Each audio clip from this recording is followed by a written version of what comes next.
नमस्कार दोस्तों, मैं मोहित पांडे, एक बार फिर से आप सभी का स्वागत है आपके अपने यूट्यूब चैनल सुरेंद्रराज एजुकेशन में। जैसा कि हम लोगों ने एक सीरीज स्टार्ट की थी, क्वेश्चन सीरीज, और वहां पे हमने आपको पिछली क्लास में कुछ क्वेश्चंस बताए भी थे।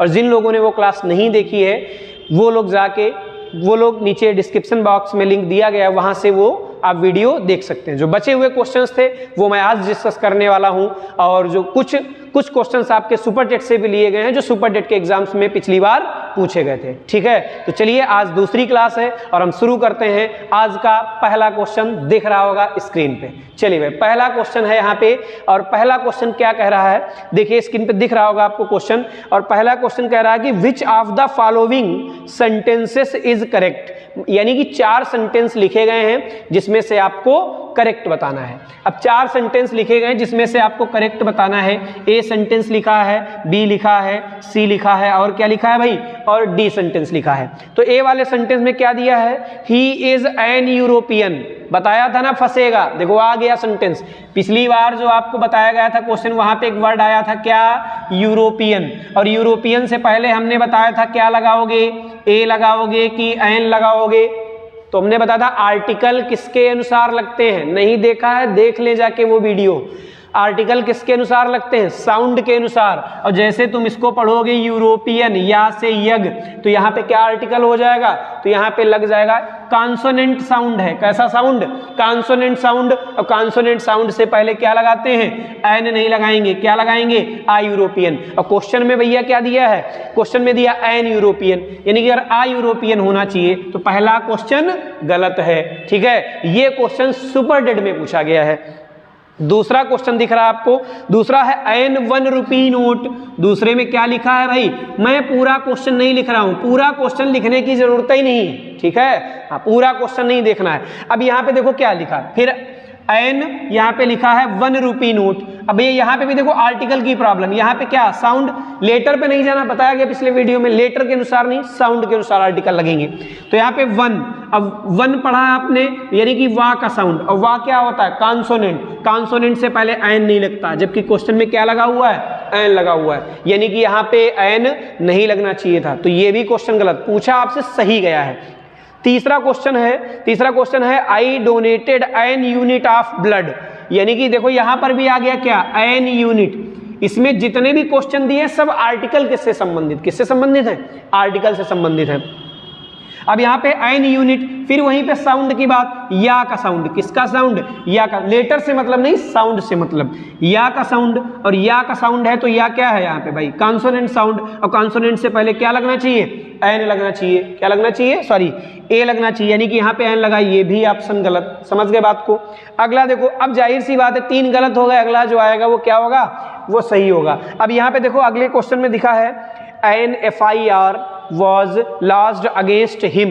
अब देखो यहाँ पे क्या है, एन FIR, ठीक है, यानी कि अब भाई अब देखो यहाँ पे लेटर कैसा, लेटर कॉन्सोनेंट, लेकिन मैंने कहा था लेटर पे नहीं साउंड पे जाना। और साउंड जैसे तुम पढ़ोगे FIR, तो ए से एडी का साउंड किसका है, ए से एडी क्या होता है, वावेल साउंड। और वावेल साउंड है तो क्या लग जाएगा, एन लग जाएगा, यानी कि जो आपका आंसर होगा वो कौन सा होगा, डी ऑप्शन इज करेक्ट। तो कौन सा ऑप्शन करेक्ट है, डी ऑप्शन करेक्ट है। सारे क्वेश्चन किसके थे, सारे क्वेश्चन आर्टिकल से संबंधित थे। समझ गए बात को। चलिए भाई अगले क्वेश्चन की बात करते हैं। काफी आसान था क्वेश्चन, और ये पिछले वीडियो में भी मैंने आपको बताया कि कैसे आर्टिकल लगते हैं, तो वहां पे भी आप देख सकते हैं कि किस अनुसार आर्टिकल लगते हैं। समझ गए बात को। चलिए बात करते हैं अगले क्वेश्चन की। और अगले क्वेश्चन में भाई आपसे पूछा जा रहा है, अगले क्वेश्चन में देखो क्या पूछा जा रहा है, आपको स्क्रीन पे दिख रहा होगा।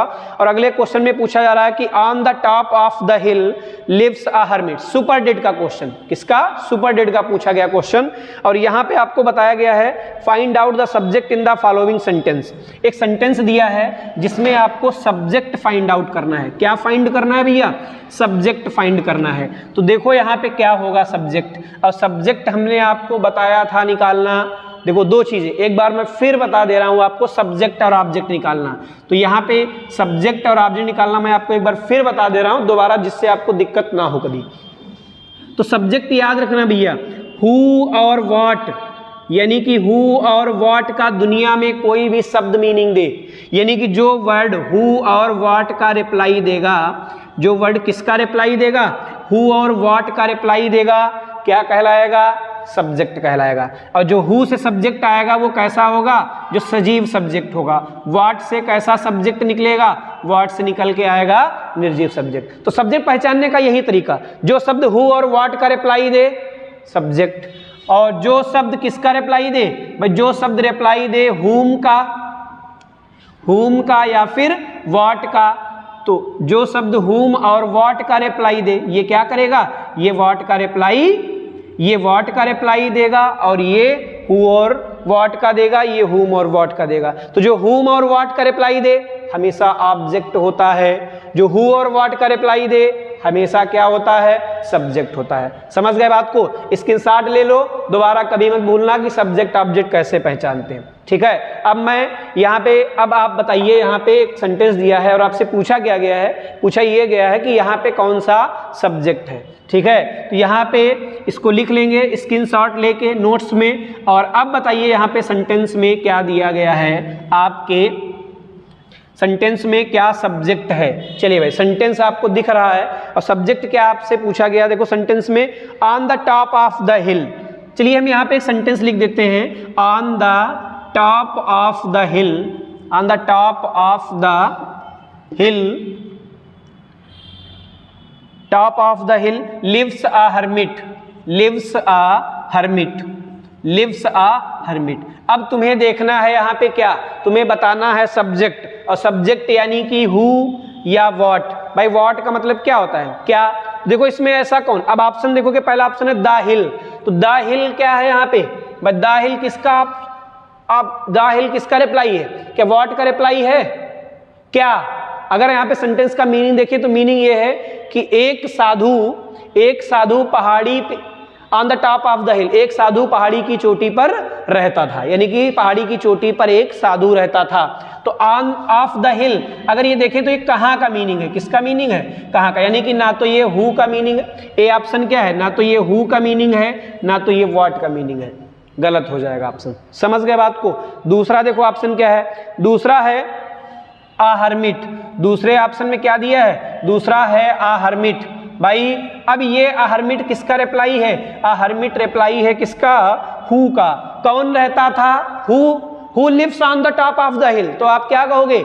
आ hermit lives on the top of the hill. कौन रहता था? एक साधु रहता था। कौन रहता था? एक साधु रहता था, यानी कि हु का रिप्लाई मिल गया, और हु का रिप्लाई मिल गया तो क्या हो जाएगा? ये हमारा सब्जेक्ट हो जाएगा, यानी कि ऑप्शन कौन सा करेक्ट है आपका? बी ऑप्शन करेक्ट है। ऑन द टॉप गलत हो जाएगा, on the top of the हिल गलत हो जाएगा। तो केवल एक वर्ड है जो हु का रिप्लाई दे रहा है, कौन? आ हर्मिट। कौन रहता था? एक साधु रहता था। आ गया समझ में? उम्मीद है आप कभी सब्जेक्ट और ऑब्जेक्ट निकालने में आप गलती नहीं करेंगे। ठीक है, आसान क्वेश्चन था। चलिए अब हम देखते हैं अगला क्वेश्चन, और अगले क्वेश्चन में देखो आपसे क्या पूछा गया है। अगले क्वेश्चन में ब्लैंक दिया गया है और इसमें आपको प्रोनाउन बताना है। क्या बताना है भैया? प्रोनाउन बताना है। ठीक है, प्रोनाउन बताना है। अब प्रोनाउन बताओ क्या होता है, प्रोनाउन क्या होता है बताना है। चलिए भाई, ये भी सुपरडेट का पूछा गया क्वेश्चन, किसका? सुपरडेट का। और अगला क्वेश्चन आपको दिख रहा होगा स्क्रीन पे। अगले क्वेश्चन में क्या कहा गया है कि आपको प्लूरल करना है। एक वर्ड दिया गया है क्या? मेमेंटो, और मेमेंटो को प्लूरल करना है। क्या करना है आपको? मेमेंटो वर्ड को प्लूरल करना है। ऑप्शन क्या है? और देखो यहाँ पे पूछा गया कि प्लूरल करने के लिए सफिक्स क्या लगाएंगे। क्या पूछा गया है? प्लूरल करने के लिए पहला ऑप्शन है IES, दूसरा ऑप्शन है YS, दूसरा ऑप्शन है YS, तीसरा है ES, चौथा है EN। अब देखो यहाँ पे एक चीज ध्यान रखना, O दिया है तो एक वर्ड ये ध्यान रखना कि अगर किसी के लास्ट में CH दिया हो, SH दिया हो, S दिया हो, X, O, Z, तो उनका प्लूरल कैसे करते हैं? उनका प्लूरल कैसे होता भाई? ES जोड़ के होता है। क्या होता है उनका प्लूरल? ES जोड़ के होता है। ठीक है, CH दिया हो, SH, X, X, O, Z, plural कैसे करेंगे? ES जोड़ के करेंगे। अब मेमेंटो, मेमेंटो का IES नहीं लगता। IES कब लगता है? हमने बताया था जब Y दिया होता है। क्या होता है अंत में? जब Y दिया होता है तब IES लगता है। ठीक है, जैसे कंट्री का कंट्रीज। YS कब लगता है? देखो YS नहीं लगाएंगे। ठीक है, YS। यहाँ पे ES हो सकता है, EN EN लगेगा, मेमेंटो में EN नहीं लगेगा, मेमेंटो में O दिया है लास्ट में, क्या आएगा भैया, मेमेंटोज। क्या हो जाएगा, मेमेंटोज। तो जब भी किसी वर्ड के लास्ट में CH SH SXOZ आ जाए तो प्लूरल कैसे करते हैं, S या ES लगा के प्लूरल किया जाता है। समझ गए बात को। तो यहाँ पे मेमेंटो का प्लूरल क्या बनेगा, मेमेंटोज। यानी कि कौन सा सफिक्स जोड़ना पड़ेगा आपको, सफिक्स जोड़ना पड़ेगा आपको ES। आ गया क्वेश्चन समझ में। चलिए भाई अगले क्वेश्चन की बात करते हैं। और घबराना नहीं है, ठीक है, घबराना नहीं है, बढ़िया ईमानदारी से मेहनत करनी है और हर वीडियो देखना है, पूरे में पूरे नंबर लाना है, ठीक है। चलिए भाई अगला क्वेश्चन, और अगले क्वेश्चन में आपको दिख रहा होगा स्क्रीन पर, देखो भाई क्या पूछा गया है आपसे। चलिए अगले क्वेश्चन में देखते हैं क्या पूछा गया है। चलिए अगला क्वेश्चन क्या है, और अगला क्वेश्चन आपका कह रहा है कि प्लूरल ऑफ मैक्सिमम, क्या करना है, प्लूरल करना है। किसका, मैक्सिमम का प्लूरल बताना है। यानी कि एक वर्ड दिया गया है आपको, क्या, मैक्सिमम। ये इस बार टेट में पूछा गया था, क्या, टेट में पूछा गया था, और इसका प्लूरल क्या होता है। तो याद रखना मैक्सिमम के प्लूरल दो होते हैं, या तो मैक्सिमम का प्लूरल मैक्सिमम्स होता है, या तो मैक्सिमम्स होता है, या फिर मैक्सिमा होता है। क्या होता है, दो याद रखना। मैक्सिमम का प्लूरल क्या होता है, या तो मैक्सिमम्स या तो मैक्सिमा। अब ऑप्शन ढूंढो। ऑप्शन है पहला मैक्सिमा, पहला ऑप्शन मिल गया मैक्सिमा, यानी कि ये वाला आंसर हो सकता है हमारा मैक्सिमा। ए ऑप्शन में क्या दिया है, मैक्सिमा दिया है, हो सकता है। तीसरे में है मैक्सिमम, सॉरी बी वाले में है मैक्सिमम, गलत हो जाएगा। सी में है मैक्सिमस, क्या है, मैक्सिमस है। सी वाले में क्या है भाई, मैक्सिमस, MUS। अगर मैक्सिमम्स होता तो हो जाता, हो सकता था, सी भी गलत हो गया। डी में मैक्सिस, मैक्सिस नहीं, क्या हो जाएगा आपका, मैक्सिमम्स है नहीं ऑप्शन में, क्या मिल गया, मैक्सिमा मिल गया। तो याद रखना मैक्सिमम क्या है, मैक्सिमम का प्लूरल होता, मैक्सिमम है सिंगुलर। मैक्सिमम कैसा है भाई, मैक्सिमम है सिंगुलर, और इसका प्लूरल क्या होता है, मैक्सिमम्स या फिर मैक्सिमा। ऑप्शन में क्या मिल गया हमें, मैक्सिमा मिल गया। समझ गए बात को। तो आंसर क्या हो जाएगा आपका यहाँ पे भाई, तो मैक्सिमा हो जाएगा, मैक्सिमम का प्लूरल। समझ गए। चलिए भी आपका आंसर क्या होगा, मैक्सिमा, मैक्सिमा हो जाएगा। क्या हो जाएगा, मैक्सिमा। चलिए भाई आगे बात करते हैं। अगला क्वेश्चन आपको दिख रहा होगा स्क्रीन पे, और अगले क्वेश्चन में क्या पूछा गया है, इसमें भी नाउन पूछा गया है, ये भी टेट में पूछा गया। किसमें पूछा गया, टेट में। Which of the following words is an abstract noun, कौन सा नाउन ऐसा है जो एब्स्ट्रैक्ट नाउन है। यानी कि एब्स्ट्रैक्ट नाउन का मतलब क्या है भैया, एब्स्ट्रैक्ट नाउन का मतलब होता है भाववाचक संज्ञा। हिंदी में नहीं लिखेंगे, क्या हो जाएगा, एब्स्ट्रैक्ट नाउन का मतलब क्या होता है, भाववाचक संज्ञा। क्या, कौन सी संज्ञा भैया, भाववाचक संज्ञा। और भाववाचक संज्ञा ध्यान रखना है कैसी होती है, फील ओनली होती है। कैसी होती है, यानी कि ऐसे नाउन जिनको आप केवल फील करते हैं। क्या करते हैं, फील करते हैं। जैसे ईमानदारी, honesty, bravery, love, sadness, happiness, जितने कैसे होते हैं, फीलिंग वाले नाउन होते हैं। क्या कहलाते हैं वो, भाववाचक संज्ञा कहते हैं, जो डायरेक्ट आपके फीलिंग्स से रिलेटेड होते हैं। समझ गए बात को। चलिए अब देखते हैं ऑप्शन, आपको बताना है क्या, एब्स्ट्रैक्ट नाउन बताना है। पहला ऑप्शन है भैया गोल्ड, तो गोल्ड क्या एब्स्ट्रैक्ट नाउन होगा, गलत हो जाएगा। दूसरा है क्राउड, क्राउड का मतलब भीड़ होता है, क्राउड का मतलब भीड़ नहीं, कलेक्टिव हो सकता है, ठीक है, गलत हो जाएगा ये। अगला है आपको दिख रहा है ह्यूमैनिटी, एक आपको वर्ड दिख रहा है क्वेश्चन में लिखा हुआ, क्या भैया, ह्यूमैनिटी। ह्यूमैनिटी मतलब मानवता, मानवता, ह्यूमैनिटी का मतलब क्या हुआ, मानवता, ठीक है। तो ये आप फील करते हैं, क्या बोलते हैं कि तुम्हारे अंदर ह्यूमैनिटी नहीं है, मानवता नहीं है, दया नहीं है, समझ गए, मर्सी नहीं है। तो ये हो जाएगा, क्या हो जाएगा यहाँ पे, ह्यूमैनिटी आंसर हो जाएगा। कौन सा आंसर हो जाएगा आपका, ह्यूमैनिटी आंसर हो जाएगा। यानी कि भाववाचक संज्ञा कौन सी होगी, ह्यूमैनिटी है। कौन सी है इसमें एब्स्ट्रैक्ट नाउन भैया, ह्यूमैनिटी है। समझ गए बात को। चलिए भाई उम्मीद करते हैं क्वेश्चन समझ में आ गया होगा। और अब बात करते हैं अगले क्वेश्चन की, और अगले क्वेश्चन में आंसर बताना है। चलिए भाई अगले क्वेश्चन में देखो क्या हो सकता है आंसर, और अगला क्वेश्चन आपको स्क्रीन पे दिख रहा होगा, ठीक है। वीडियो को लाइक करेंगे, शेयर करेंगे, ठीक है। चलिए भाई अगला है क्वेश्चन आपसे यहाँ पे पूछा जा रहा है, fill in the blanks with the correct article. Article fill करना, देखो आर्टिकल बार बार आ रहा है, ठीक है, तो आर्टिकल में ध्यान रखना सही से। तो आर्टिकल में यहाँ पे दो जगह आर्टिकल पूछा गया, क्या पूछा गया, दो जगह। तो देखो यहाँ पे कैसे करना है आपको, पहला यहाँ पे है राजधानी। देखो क्या पूछा गया है, ये इस बार टेट का क्वेश्चन पूछा गया। क्या पूछा गया कि राजधानी एक्सप्रेस भैया, राजधानी एक्सप्रेस। अब मैं पूरा नहीं लिखूंगा सेंटेंस, पूरा नहीं, पूरा सेंटेंस आपको स्क्रीन पे दिख रहा होगा। राजधानी एक्सप्रेस, फिर आगे सेंटेंस दिया है, फिर आपको भरना है कहाँ पे, फास्टेस्ट ट्रेन। फिर किससे पहले आर्टिकल फिल करना है, फास्टेस्ट ट्रेन, यानी कि आगे। तो आर्टिकल देखो, ऑप्शन देखो क्या करेंगे, ऑप्शन पे वार करेंगे। पहला ऑप्शन है दा और ए, बी ऑप्शन है यहाँ पे दा कामा दा, यानी कि दोनों जगह दा फिल किया जाएगा। और तीसरा ऑप्शन है यहाँ पे सी, ए कामा दा, और चौथा ऑप्शन है यहाँ पे एन कामा दा। तो अब बताओ यहाँ पे क्या होगा, ठीक है, यहाँ पे क्या होगा। तो एक चीज ध्यान रखना, राजधानी एक्सप्रेस, तो राजधानी एक्सप्रेस क्या है, नेम है ट्रेन का, क्या है, ट्रेन का नेम है। और नाम दुनिया में कोई भी हो, नाम दुनिया में कोई भी हो, उससे पहले ए एन नहीं लगाते, ठीक है, उससे पहले ए एन नहीं लगाते। और वैसे भी यहाँ पे क्या होता है, ए एन इनडेफिनिट आर्टिकल है, अनिश्चित है, लेकिन यहाँ पे क्या है, डेफिनिट हो गया। अब ट्रेन कौन सी है, अब ट्रेन अगर है तो ट्रेन तो पता नहीं कौन सी, लेकिन यहाँ पे क्या कर दिया गया, यहाँ पे इसको डेफिनिट कर दिया गया, ट्रेन का नाम दे दिया गया, यानी कि अब ये फिक्स हो गई।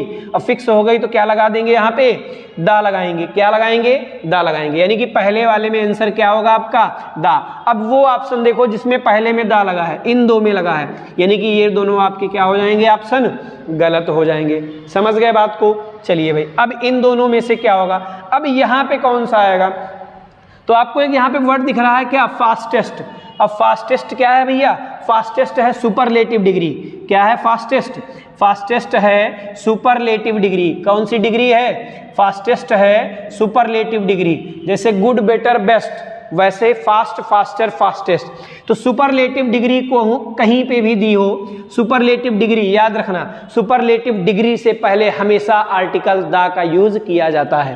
तो सुपरलेटिव डिग्री से पहले क्या लगाएंगे, दा, यानी कि इस पहली बार में भी दा आएगा और दूसरे में जगह पे भी दा आएगा, यानी कि दोनों में दा ही आएगा। कौन सा ऑप्शन हो जाएगा भैया सही, बी ऑप्शन आपका सही हो जाएगा। तो सुपरलेटिव डिग्री से पहले हमेशा आर्टिकल दा का यूज किया जाता है, ये चीज आपको ध्यान रखना है। समझ में आ गया क्वेश्चन, चलिए समझ में आ गया है, बहुत अच्छी बात है। अगले क्वेश्चन की बात करते हैं, तो फिर बताओ अगले क्वेश्चन में क्या होगा आंसर।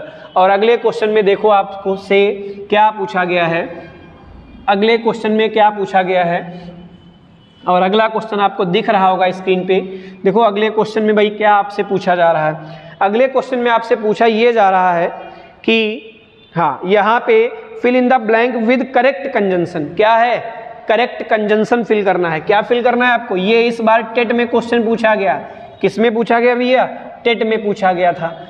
हाँ, क्वेश्चन आपको ये दिया गया है, वॉक क्विकली, फिर यहाँ पे आगे फिल करना है you will not overtake him. You will not क्या हो जाएगा, you will not overtake him, यानी कि ये सेंटेंस दिया है और आपको फिल करना है कंजंक्शन। पहला ऑप्शन है यहाँ पे लेस्ट, पहला ऑप्शन क्या दिया है यहाँ पे, लेस्ट।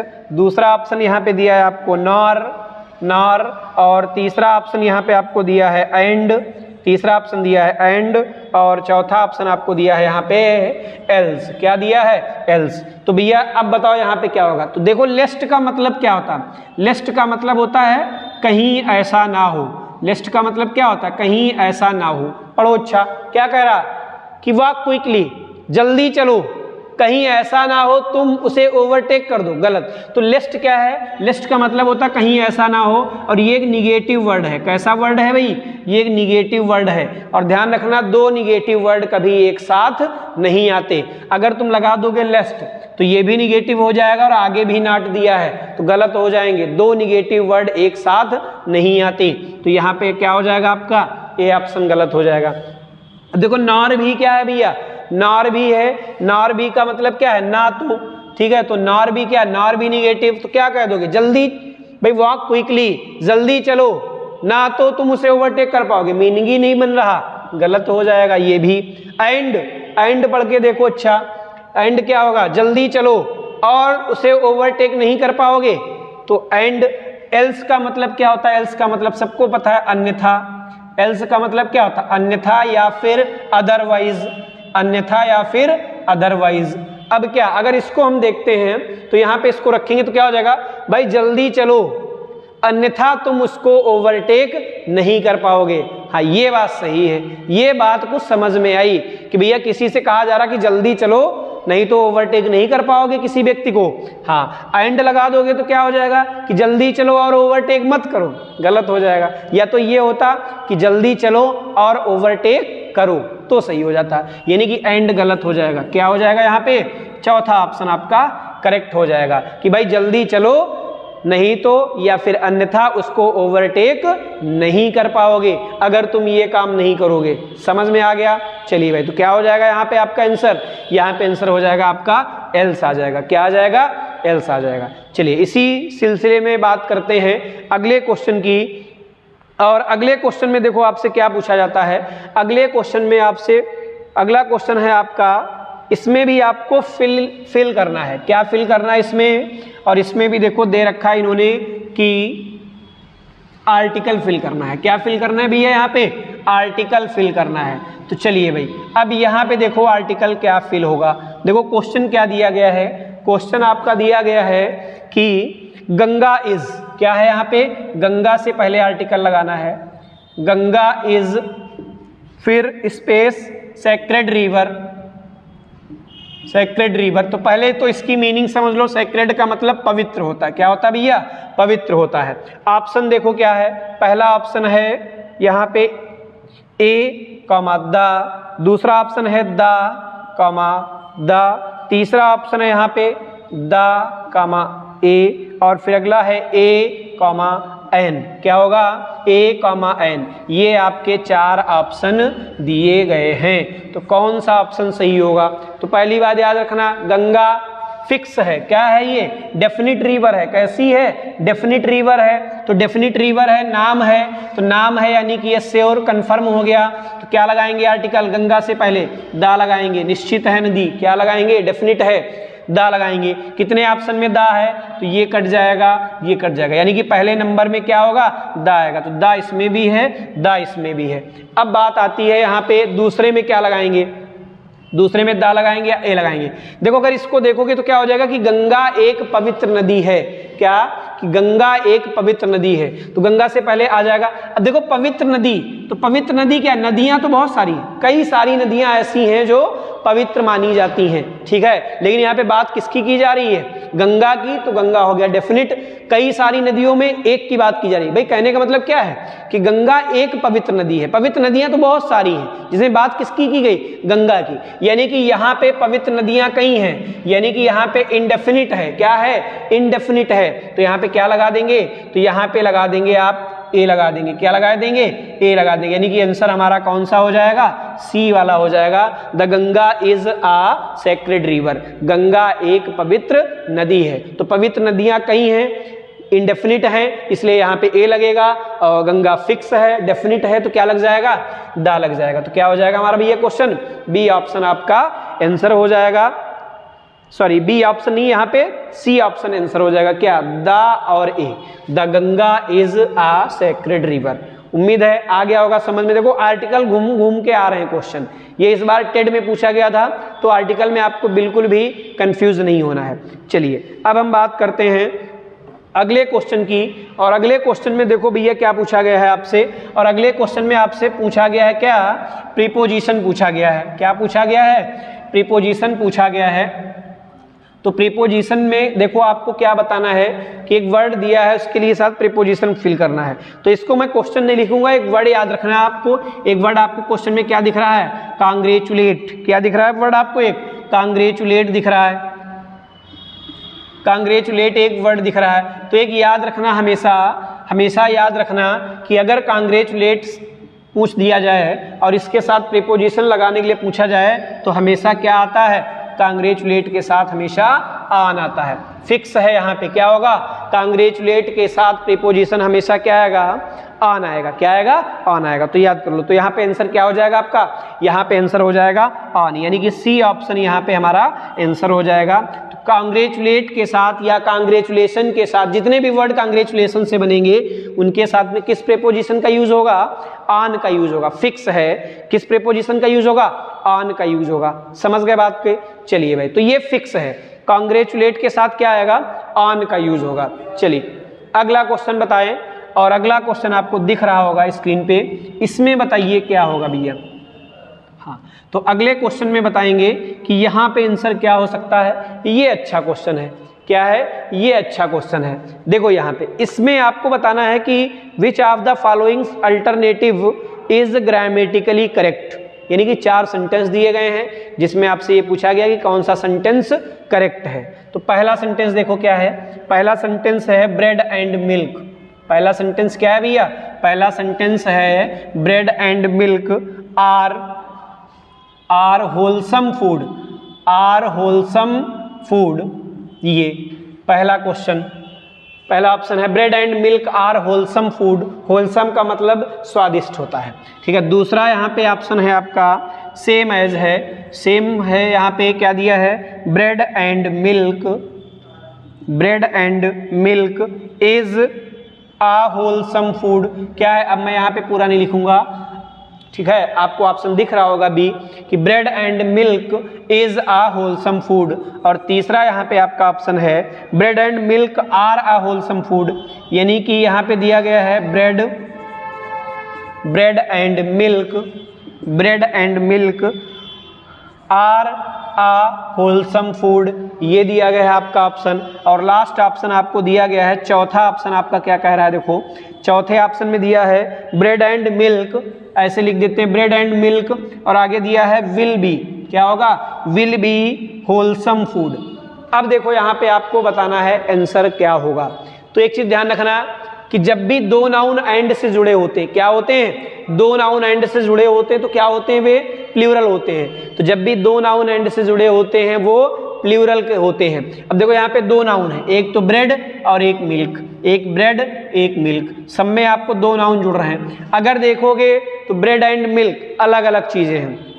तो ध्यान ये रखना जब कहीं पे दो नाउन एंड से जुड़े हों और मीनिंग उनका अलग अलग हो, ठीक है, जब दो नाउन एंड से जुड़े हों और मीनिंग उनका अलग अलग हो तो उन्हें प्लूरल माना जाता है। लेकिन अगर कोई भी नाउन दो एंड से जुड़ रहे हैं, कोई भी दो नाउन एंड से जुड़ रहे हैं और वो उनका मीनिंग एक यूनिट में हो रहा है, समझना मेरी बात को ध्यान से, कि जब दो नाउन एंड से जुड़े हो, मीनिंग अलग अलग हो, अलग अलग वस्तुएं, भाई दो नाउन अलग अलग हो और अलग अलग वस्तुएं हो तो वो प्लूरल माने जाएंगे। और दो नाउन एंड से जुड़े हो लेकिन मीनिंग उनका एक ही नाउन का हो, मीनिंग उनका एक ही नाउन का हो तो वो क्या माने जाएंगे? सिंगुलर माने जाएंगे। दो नाउन एंड से जुड़े हो, अलग अलग चीजें, प्लूरल। दो नाउन एंड से जुड़े हो, एक ही मीनिंग हो तो क्या हो जाएगा? तो फिर हो जाएगा आपका वो सिंगुलर, ठीक है। तो यहाँ पे देखो क्या कहा जा रहा है कि ब्रेड एंड मिल्क, अगर अलग अलग ले जाओगे कि ब्रेड अलग मिल्क अलग तो दो अलग अलग चीजें प्लूरल हो जाएंगी। दोनों को मिला के फूड बना दो तो क्या हो जाएंगे? एक हो जाएंगे। तो यहाँ पे क्या कहा जा रहा है कि फूड दिया है कि भाई ब्रेड और मिल्क एक स्वादिष्ट भोजन होता है। क्या कहा जा रहा है आपसे कि भाई ब्रेड और मिल्क एक स्वादिष्ट, तो ब्रेड और मिल्क भैया भोजन कब बनेंगे? ब्रेड अलग है, मिल्क अलग है। दो अलग अलग चीजें दुकान पे खरीदने जाओगे तो अलग अलग मांगोगे, या ये मांगोगे कि भैया दूध और ब्रेड दे दो, मिल्क ब्रेड थोड़ी मांगोगे, कहोगे मिल्क दो ब्रेड दो, तो दो दुकानदार तुम्हें अलग अलग चीजें देगा। लेकिन तुमने यहाँ पे क्या कहा है कि ब्रेड और मिल्क एक स्वादिष्ट भोजन होता है, तो ब्रेड और मिल्क अलग अलग चीजें हैं। भोजन कब बनेंगी, फूड कब बनेंगे? वो जब वो मिल जाएंगे। यानी कि यहाँ पे एक फूड का नाम दे दिया गया है, क्या? एक फूड है, कौन सा, किस चीज का फूड है? कि ब्रेड एंड मिल्क। तो ब्रेड एंड मिल्क क्या है? सिंगुलर हो जाएगा, एक ही तो भोज फूड होता है भाई। कहा गया है कि ब्रेड और मिल्क एक स्वादिष्ट भोजन होता है, एक ही फूड है, तो यहाँ पे आर नहीं लगाएंगे, यानी कि प्लूरल नहीं, यानी कि यहाँ पे प्लूरल के रूप में नहीं यूज होंगे। फूड बन रहे हैं, फूड तब बनेंगे जब आपस में जुड़ जाएंगे, आपस में मिल जाएंगे, और जैसे ही आपस में मिल जाएंगे तो सिंगुलर का मीनिंग देंगे, यानी कि यहाँ पे आर नहीं, गलत हो जाएगा ऑप्शन। दूसरे में भाई ये सिंगुलर मानेंगे तो ये इज सही हो सकता है, तीसरे में भी आर दिया है, चौथे में विल भी होगा नहीं, ठीक है, ये भी गलत हो जाएगा। कौन सा आपका ऑप्शन हो जाएगा सही? दूसरा ऑप्शन सही हो जाएगा। इंपॉर्टेंट क्वेश्चन है, ध्यान रखना। Bread and milk is a wholesome food, meaning इसका क्या हो जाएगा भैया? मीनिंग इसका हो जाएगा कि ब्रेड और मिल्क एक स्वादिष्ट भोजन होता है। चलिए, उम्मीद करते हैं ये वाला आपको रूल समझ में आ गया होगा और बहुत ध्यान रखेंगे, ध्यान से आपको इसको टैकल करना है एग्जाम में। चलिए भाई, अगला क्वेश्चन हम बताते हैं और आज के सेशन का ये लास्ट क्वेश्चन है, ठीक है, आज की क्लास का ये लास्ट क्वेश्चन है जिसमें आपसे देखो क्या पूछा गया है। सारे क्वेश्चन ये पूछा गया था आपसे, ये पूछा गया था आपसे टेट में, सारे क्वेश्चन आपके टेट के पूछे गए हैं, ठीक है। सारे क्वेश्चन किस में पूछे गए भैया? सारे क्वेश्चन टेट और सुपर टेट में पूछे गए हैं, यहाँ पे जो भी आपको क्वेश्चन बताए जा रहे हैं। चलिए भाई, अगला क्वेश्चन यहाँ पे आपसे लास्ट क्वेश्चन आज का पूछा गया है कि identify the correct passive voice for the sentence, यानी कि एक सेंटेंस दिया गया है, क्या? Please sit down. क्या दिया गया है? Please sit down. और इसका पूछा क्या गया तुमसे? इसका पूछा गया है पैसिव वॉइस। ऑप्शन देखो, हमने आपको बताया था पैसिव वॉइस कैसे पहचानते हैं, पिछली वीडियो में भी क्वेश्चन यहाँ से पूछा गया था। और यहाँ पे है वन शुड, पहला ऑप्शन देखो भैया क्या है? One should sit down, one should sit down, पहला ऑप्शन। दूसरा ऑप्शन क्या है? देखो दूसरा ऑप्शन है I asked him to sit, दूसरा ऑप्शन। आसान क्वेश्चन। तीसरा ऑप्शन क्या कह रहा है? तीसरा ऑप्शन कह रहा है यू आर रिक्वेस्टेड